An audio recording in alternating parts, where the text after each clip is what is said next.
Bashundhara public school and কলেজের উদ্যোগে এই যে ছবি আঁকা প্রতিযোগিতা, একটা মেগা ইভেন্ট, এটা শুধু বসুন্ধরা গ্রুপের প্রতিষ্ঠান বলেই সম্ভব হয়েছে।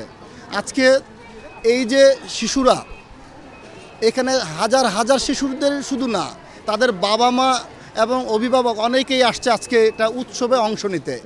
আমাদের উদ্দেশ্যটা হলো যে ছবি আঁকা মানে হলো কি বাচ্চার ভেতরের প্রতিভাটা জাগিয়ে তোলা।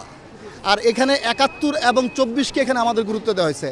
৭১ আজকে এটা বিজয়ের মাস, এই বিজয়ের মাসে দলে দলে আসছে এবং এখন আসতেছে। দেখবেন আপনি যে এই প্রোগ্রামে এসে বাচ্চাদের যেই ফিলিংসটা, যেই অনুভূতিটা জাগ্রত হবে বাচ্চাদের, এটা হয়তো ভবিষ্যতে তাদের কাজে লাগবে।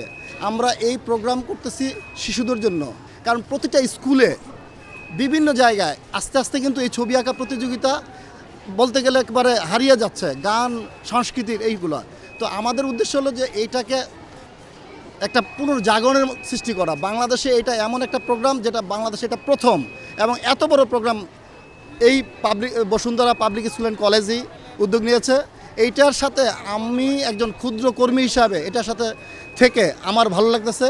ভবিষ্যতেও আশা করতেছি এই শিক্ষা প্রতিষ্ঠান আরও বড় বড় প্রোগ্রাম এরকম করবে শিশুদের জন্য।